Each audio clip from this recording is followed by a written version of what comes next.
बाबूलाल मरांडी ने जी रामजी योजना की गिनाई खूबियां। कांग्रेस के विरोध को बताया लूट की छूट पर रोक की छटपटाहट। रांची में कांग्रेस की संगठनात्मक बैठक। दक्षिण पूर्व रेलवे जोन के महाप्रबंधक ने लोहरदगा में रेल पुल के क्षतिग्रस्त पिलर का किया निरीक्षण। पिलर का अलग से तैयार होगा फाउंडेशन। फिलहाल परिवर्तित मार्ग से परिचालन। देवघर में 4 अपराधी पकड़ाए। लैपटॉप, कैमरा और ड्रोन समेत अन्य चीजें बरामद। बोकारो में चांदी के आभूषण और कीमती सामान के साथ चोर गिरफ्तार। पलामू से 2 तस्कर पकड़ाए।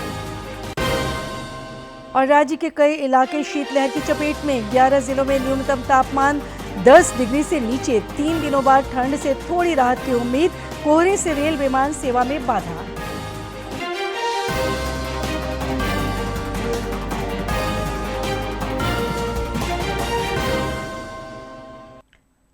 नमस्कार, खबरें झारखंड में आपका स्वागत है। मैं हूं सरोज झा और अब समाचार विस्तार से। प्रधानमंत्री नरेंद्र मोदी ने आंध्र प्रदेश में हिंदुस्तान पेट्रोलियम कॉरपोरेशन के अवशेष उन्नयन सुविधा के सफल संचालन की सराहना की है। श्री मोदी ने कहा कि ये आधुनिक सुविधा आत्मनिर्भर भारत की भावना के अनुसार ऊर्जा क्षेत्र में आत्मनिर्भरता को बढ़ावा देगी।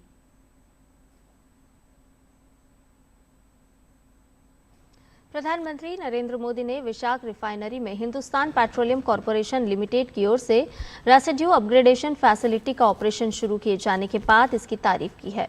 दरअसल पहले कच्चे तेल के सबसे भारी हिस्से को कम कीमत वाले रेसिड्यू के रूप में छोड़ा जाता था, लेकिन अब रेसिड्यू अपग्रेडेशन फैसिलिटी के शुरू होने से कच्चे तेल के सबसे भारी हिस्से का 93% अब उपयोगी ईंधन में बदल जाता है।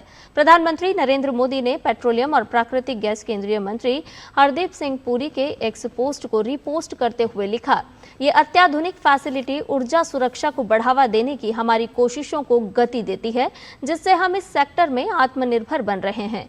पीएम ने लिखा है कि यह अत्याधुनिक प्लांट हमारी ऊर्जा सुरक्षा को सुदृढ़ करने के प्रयासों को नई गति प्रदान करता है। इससे पहले केंद्रीय मंत्री हरदीप सिंह पुरी ने सोशल मीडिया पर पोस्ट कर बताया कि विशाख रिफाइनरी में इस फैसिलिटी के शुरू होने के साथ ही भारत की ऊर्जा सुरक्षा हासिल करने की यात्रा में एक मील का पत्थर स्थापित हुआ है। ये फैसिलिटी स्वदेशी इंजीनियरिंग का एक बेहतरीन नमूना है, जिसमें 2200 मीट्रिक टन वजनी 3 LC मैक्स रिएक्टर हैं, जो दुनिया के सबसे भारी इंजीनियरिंग ब्लॉक में से एक हैं। उन्होंने बताया कि सभी ब्लॉक भारत में ही बनाए और असेंबल किए गए हैं। इसकी क्षमता 3.55 मिलियन मीट्रिक टन प्रति वर्ष है।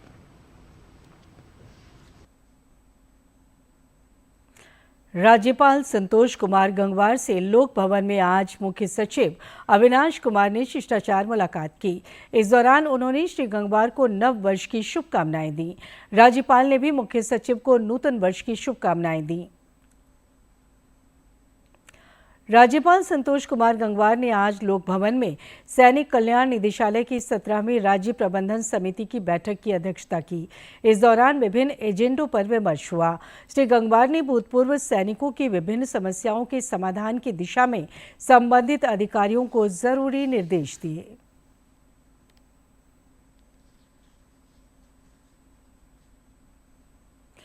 दिल्ली स्थित भाजपा मुख्यालय में रक्षा राज्य मंत्री और रांची के सांसद संजय सेठ ने पार्टी के राष्ट्रीय कार्यकारी अध्यक्ष नितिन नवीन से मुलाकात की। इस संबंध में श्री सेठ ने कुछ तस्वीरें साझा कर कहा कि मुलाकात के क्रम में विभिन्न सांगठनिक विषयों और सामाजिक मुद्दों पर सकारात्मक बातचीत हुई।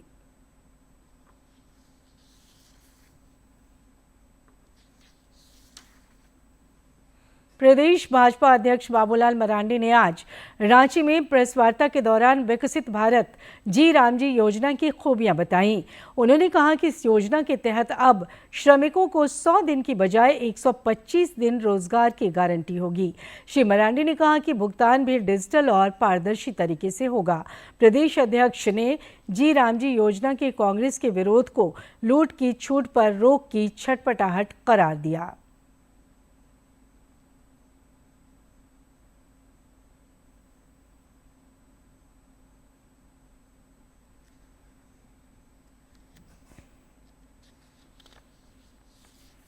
जो गरीब है, जो जरूरतमंद है, उनको काम भी मिले और काम हो उसमें से एसेट भी क्रिएट हो।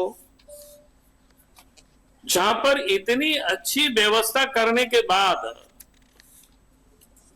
अब ये लोग है तौबा कर रहे हैं। उनको लग रहा है जब एसेट क्रिएट होंगे, बायोमेट्रिक सिस्टम होगा,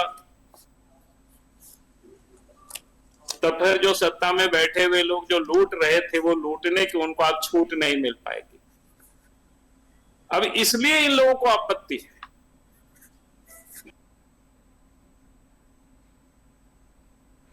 कांग्रेस पार्टी संगठन को धारदार बनाने की कवायद में जुटी हुई है। इस सिलसिले में आज रांची में पार्टी की महत्वपूर्ण बैठक हुई। बाद में पत्रकारों से बातचीत करते हुए पार्टी के प्रदेश अध्यक्ष केशव महतो कमलेश ने बताया कि विधायकों के साथ पार्टी की ये संगठनात्मक बैठक थी। इस दौरान सांगठनिक मुद्दों समेत आगामी SIR को लेकर मंथन हुआ। प्रदेश के पदाधिकारी, तमाम MLA, MP, मिनिस्टर सभी लोगों ने हिस्सा लिया। आज हम लोग एक एक MLA से उनके क्षेत्र के संबंध में, संगठन के शुद्धिकरण के संबंध में, वहाँ अभी BLA 2 फॉर्म भरा गया नहीं भरा गया, SIR होने वाला है, इसलिए उस पर हम लोग ज़्यादा फोकस देके सभी लोगों से संवाद कर रहे हैं।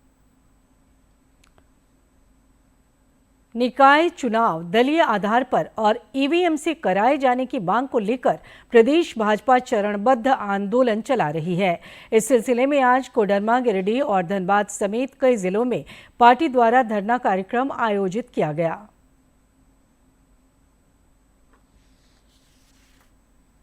झारखंड के विभिन्न जिलों में आज नगर निकाय चुनाव की मांग को लेकर गूंज सुनाई दी। धनबाद, गिरिडीह और कोडरमा में भाजपा कार्यकर्ताओं ने एक दिवसीय महाधरना देकर हेमंत सरकार के खिलाफ जमकर नारेबाजी की। भाजपा का आरोप है कि सरकार जानबूझकर चुनावों में देरी कर रही है, जिससे शहरों का विकास पूरी तरह ठप पड़ गया है और लोकतांत्रिक व्यवस्था कमजोर हो रही है। EVM से चुनाव कराया जाए। कोयलांचल धनबाद में पूर्व सांसद PN सिंह और स्थानीय विधायकों के नेतृत्व में नगर निगम कार्यालय के समक्ष प्रदर्शन किया गया। यहां नेताओं ने दो टूक कहा कि चुनाव केवल बैलेट पेपर की बजाय EVM से कराए जाएं। पूर्व सांसद PN सिंह ने सरकार की मंशा पर सवाल उठाते हुए कहा कि लोकसभा और विधानसभा की तर्ज पर निकाय चुनाव भी आधुनिक तकनीक से होने चाहिए। हेमंत सरकार लोकतांत्रिक व्यवस्था में अपना मैं आग्रह करूंगा अपने विचार नहीं प्रदेश की मंत्री श्रीमती पिछले 4 वर्षों से महिला मोर्चा से कि आप आए। नगर निगम का चुनाव शब्दों में अपनी बातों को झारखंड में संपन्न नहीं हो रहा। यह केंद्र सरकार का दबाव, माननीय उच्च न्यायालय के दबाव पर सरकार आज चुनाव करने के लिए। गिरिडीह में भी स्थिति कुछ ऐसी ही रही, जहां पूर्व प्रदेश अध्यक्ष रविंद्र राय के नेतृत्व में DC कार्यालय के समक्ष धरना दिया गया। रविंद्र राय ने कहा कि सरकार की मंशा राज्य के विकास की नहीं है, इसीलिए वो चुनाव टाल रही है। भाजपा नेताओं ने चेतावनी दी कि यदि चुनाव की तिथियों की अविलंब घोषणा नहीं हुई तो ये आंदोलन राज्यव्यापी और उग्र रूप धारण करेगा। भारतीय जनता पार्टी लगातार ये मांग करती आ रही है कि नगर पंचायतों में, नगर निगम में, नगर पालिका में चुनाव हो, प्रत्यक्ष चुनाव हो, EVM मशीन के माध्यम से चुनाव हो, ताकि किसी प्रकार का भ्रष्टाचार नहीं हो सके। साथ ही दलगत आधार पर चुनाव हो, ताकि दलीय आधार पर एक जनता के साथ विश्वास और कमिटमेंट चुनाव में दिखाई दे और विकास का काम बाधित नहीं हो, विकास का काम आगे बढ़े। कोडरमा के झुमरी तिलैया में भी भाजपा कार्यकर्ताओं ने हुंकार भरी। यहां वक्ताओं ने कहा कि जन प्रतिनिधियों के अभाव में आम जनता को अपनी समस्याओं के समाधान के लिए दर दर भटकना पड़ रहा है। प्रदर्शन के बाद प्रशासन के माध्यम से सरकार को ज्ञापन सौंपा गया, जिसमें पारदर्शिता सुनिश्चित करने के लिए EVM और दलीय आधार पर मतदान की मांग दोहराई गई। भाजपा शहरी क्षेत्रों में अपनी जीत दर्ज करेगी तो उनकी सरकार की स्थिति कमजोर पड़ेगी, लेकिन उनके इस चुनाव टालने की नीयत के कारण शहरी क्षेत्रों में नागरिक सुविधाओं का घोर अभाव हो रहा है। पिछले 5 वर्षों से लंबित उन चुनावों को लेकर भाजपा अब आर पार के मूड में है। नगर निकाय चुनाव झारखंड के शहरी विकास के लिए अत्यंत महत्वपूर्ण है। देखना ये होगा कि विपक्षी दलों के इस बढ़ते दबाव के बाद राज्य सरकार चुनाव की तारीखों और प्रक्रिया पर क्या फैसला लेती है। अब सबकी निगाहें राज्य निर्वाचन आयोग और सरकार के अगले कदम पर टिकी है। डीडी न्यूज के लिए धनबाद से शरद, गिरिडीह से रमेश, कोडरमा से गजेंद्र की रिपोर्ट। पूर्व मुख्यमंत्री और भाजपा के वरिष्ठ नेता चंपाई सोरेन ने एक बार फिर पेसा नियमावली के प्रावधानों पर राज्य सरकार को घेरा है। उन्होंने रांची में पत्रकारों से बातचीत के क्रम में आरोप लगाया कि नियमावली में जनजातीय समाज की अनदेखी हुई है और राज्य सरकार ने समाज को बड़ा धोखा दिया है। इसमें पेसा कानून की मूल भावना को सरकार ने खत्म करने का काम किया है। ये पहला पेज में ही आदिवासी का अहित कर दिया। ये पहला पेज में पूरा पढ़ने का जरूरत नहीं है।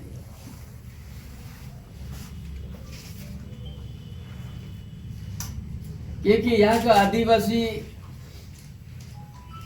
यहाँ का मूलवासी, ये जो शेड्यूल एरिया में रहता है, बड़ा सादा और बड़ा सरल है, बड़ा भोलेपान है आदिवासी। ये सरकार ने वो लोग को बहुत बड़ा धोखा दे दिया। यही एक ही पेज में ये पूरा पेशा को बंद कर दिया।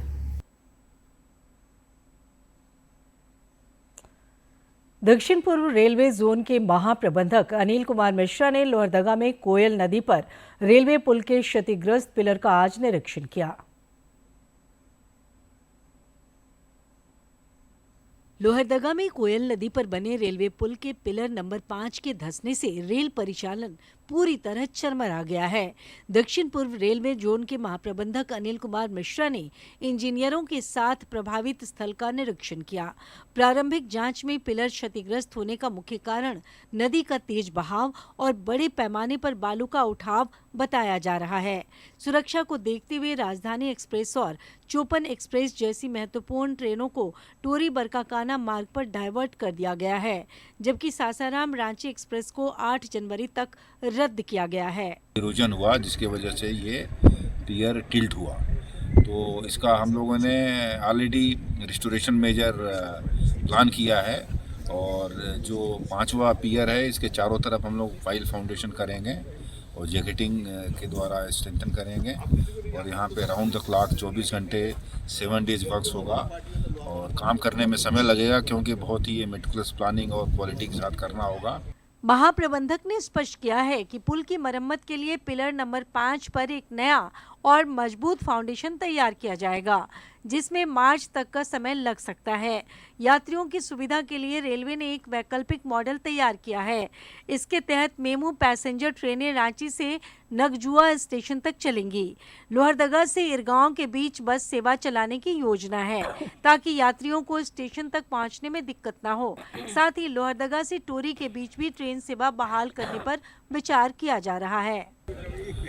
तो ये ब्रिज जो है पूरी तरह से सुरक्षित रहेगा।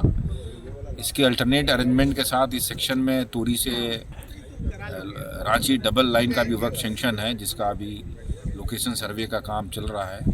तो हम लोग बहुत ही जल्दी नए ब्रिज का भी वर्क प्रपोज कर रहे हैं जो एग्जिस्टिंग ब्रिज और नई आने वाली लाइन को भी कैटर करेगा। पुल की मरम्मत का कार्य युद्ध स्तर पर शुरू कर दिया गया है।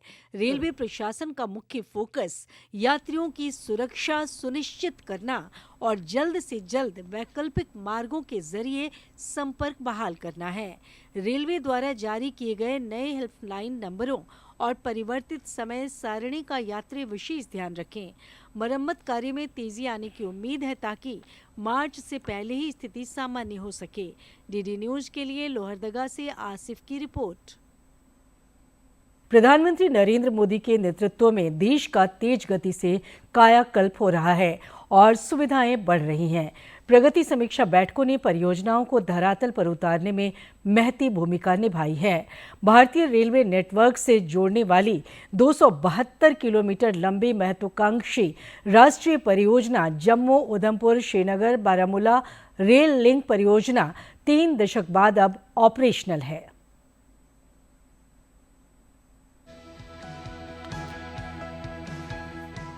करीब 272 किलोमीटर लंबा ये रेल कॉरिडोर, जिसे 1990 के दशक के अंत में मंजूरी मिली थी, दुनिया के सबसे कठिन पर्वतीय इलाकों में से होकर तैयार किया गया है।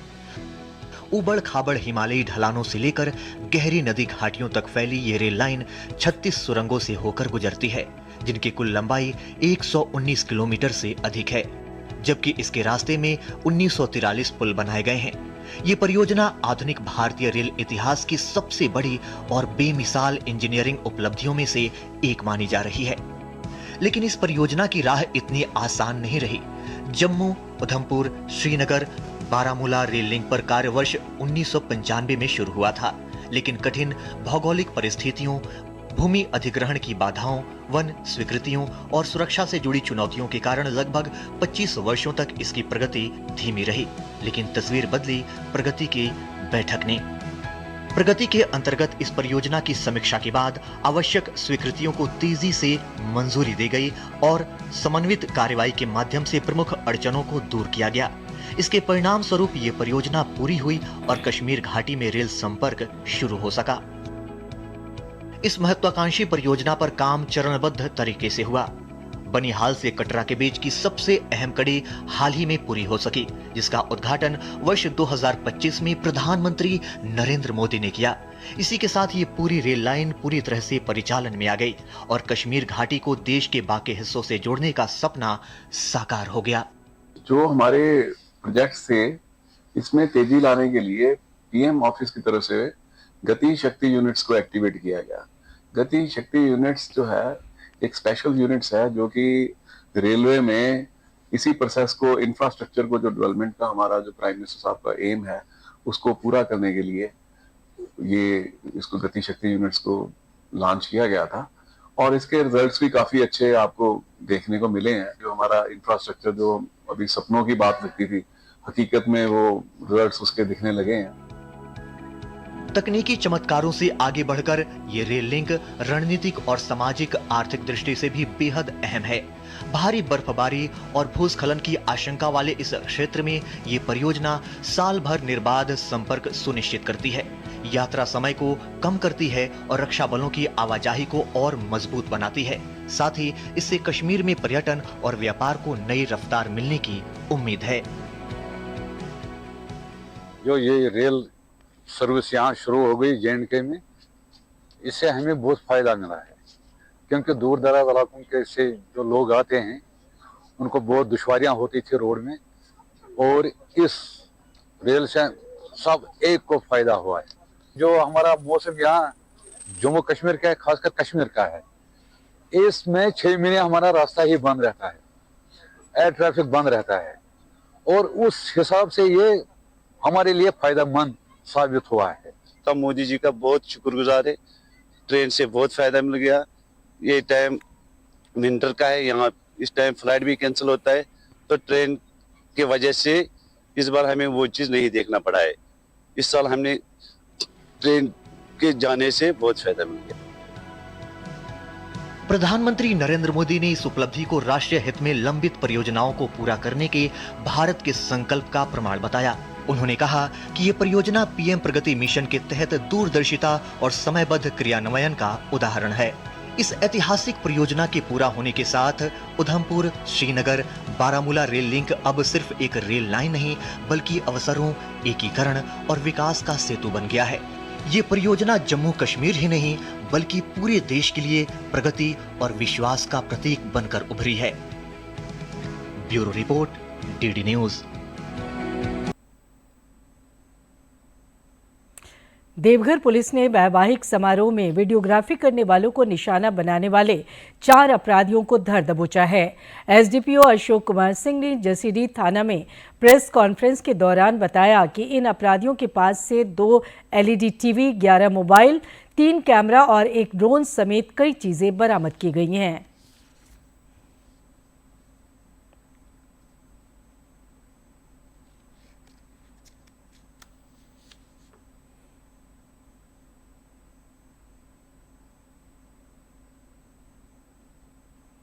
व्यक्तियों को गिरफ्तार किया गया है। जो 4 व्यक्ति गिरफ्तार किए गए हैं इसमें हैं शिवम कुमार राय, सौरभ श्रृंगारी, साहिल चौधरी और नीरज राय। इनके पकड़ाए जाने पर इनके पास से और इनकी निशानदेही पर लूट में जो विभिन्न थाना क्षेत्र में लूट किए गए थे उसमें से सामान बरामद किए गए हैं, जिसमें 55 इंच के 2 LED टीवी, एक जो घटना में प्रयुक्त किया हुआ ग्लैमर मोटरसाइकिल है वो मिला है, 11 मोबाइल मिले हैं, 1 लैपटॉप मिला है, 3 कैमरा मिला है और 1 ड्रोन और 1 फ्रांस कार है जो घटना में इस्तेमाल किया गया है। और इससे जो इक्विपमेंट हैं जैसे इसमें कैमरा वगैरह के वो भी बरामद किए गए हैं। ये सभी चीज़ें लूट की हैं।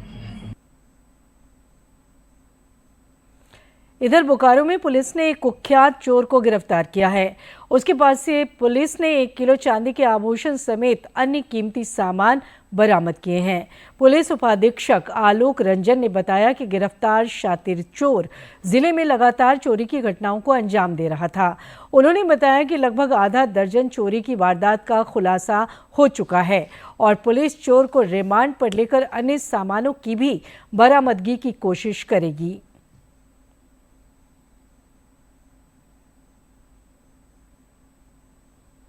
और जो इनके टीम मेंबर्स थे जो चोरी के में रहते थे वो फिलहाल अभी कुछ दिनों पहले उनको जेल भेजा गया है बोकारो से ही। उनको अभी हम लोग रिमांड पे लेंगे और इसको भी रिमांड पे लेकर के हम लोग अग्रतर अभी और पूछताछ करेंगे, जिसमें और भी हम लोगों को रिकवरी उसमें होगा। वर्तमान में जो इनके पोजीशन से जब इनकी गिरफ्तारी के बाद हम लोगों ने जो रिकवर किया है उसमें है एक लेनोवो कंपनी का लैपटॉप था चार्जर के साथ, चांदी का पायल लगभग 9 जोड़ा था जिसका वजन तकरीबन 1 kg है और ताला और अलमीरा तोड़ने वाला लोहे का औजार है जो ये सब्बल यहाँ पे रखा हुआ है। उनसे ये लोग करते थे दिन दहाड़े, पहले रेकी करते थे। कौन कौन सा घर जो है वो खाली है, इनके टीम के मेंबर 1-2 मेंबर जो है वो बाइक से आकर के रेकी करते थे। उसके बाद ये लोग सभी लोग 3-4 लोग प्लानिंग बना करके उस घर में ताला तोड़ करके सारे सामानों की चोरी किया करते थे। राज्य में मादक पदार्थों के तस्करों पर भी इन दिनों पुलिस ताबड़तोड़ कार्रवाई कर रही है। पलामू के मनातू थाना क्षेत्र में पुलिस ने 2 तस्करों को गिरफ्तार किया है। इनके पास से 1 किलोग्राम से अधिक अफीम जैसा मादक पदार्थ बरामद किया गया है। पुलिस ने दोनों को जेल भेज दिया है। और अब लेते हैं मौसम की जानकारी। राज्य के कई इलाके शीतलहर की चपेट में हैं, जिससे लोगों की मुश्किलें बढ़ गई हैं। पश्चिमी सिंहभूम, बोकारो, हजारीबाग, गुमला, खूंटी, लोहरदगा और कोडरमा जैसे जिलों में शीतलहर के हालात हैं। पिछले 24 घंटे के दौरान गुमला में न्यूनतम तापमान 2.2 डिग्री सेल्सियस रिकॉर्ड किया गया, जो राज्य में सबसे कम रहा। मौसम विज्ञान केंद्र के मुताबिक 11 जिलों में न्यूनतम तापमान 10 डिग्री से नीचे चल रहा है। अगले 3 दिनों के दौरान यही हालात बने रह सकते हैं। इधर कोहरे का असर रेल और विमान सेवा पर भी पड़ा है। अंत में जाते जाते देखते हैं सोशल मीडिया की दिलचस्प और खास झलकियां। About 83 World Cup, what do I remember? I think I remember winning. That's out. Yes. Kapildev finally gets his just desserts. Andy Roberts home.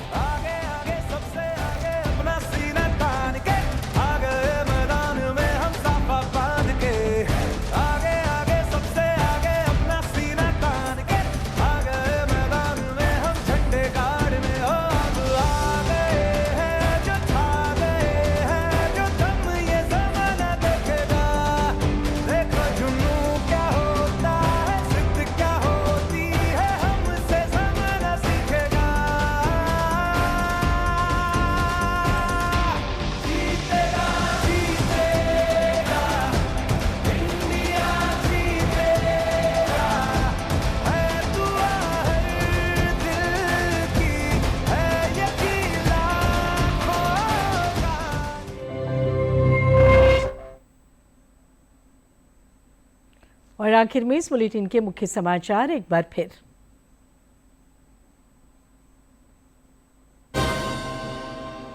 Babulal Marandi ने जी राम जी योजना की गिनाई खूबियां, कांग्रेस के विरोध को बताया लूट की छूट पर रोक की छटपटाहट। रांची में कांग्रेस की संगठनात्मक बैठक। दक्षिण पूर्व रेलवे जोन के महाप्रबंधक ने लोहरदगा में रेल पुल के क्षतिग्रस्त पिलर का किया निरीक्षण। पिलर का अलग से तैयार होगा फाउंडेशन, फिलहाल परिवर्तित मार्ग से परिचालन। देवघर में 4 अपराधी पकड़ाए, लैपटॉप, कैमरा और ड्रोन समेत अन्य चीजें बरामद। बोकारो में चांदी के आभूषण और कीमती सामान के साथ चोर गिरफ्तार। पलामू से 2 तस्कर पकड़ाए। और राज्य के कई इलाके शीतलहर की चपेट में, 11 जिलों में न्यूनतम तापमान 10 डिग्री से नीचे। 3 दिनों बाद ठंड से थोड़ी राहत की उम्मीद। कोहरे से रेल विमान सेवा में बाधा।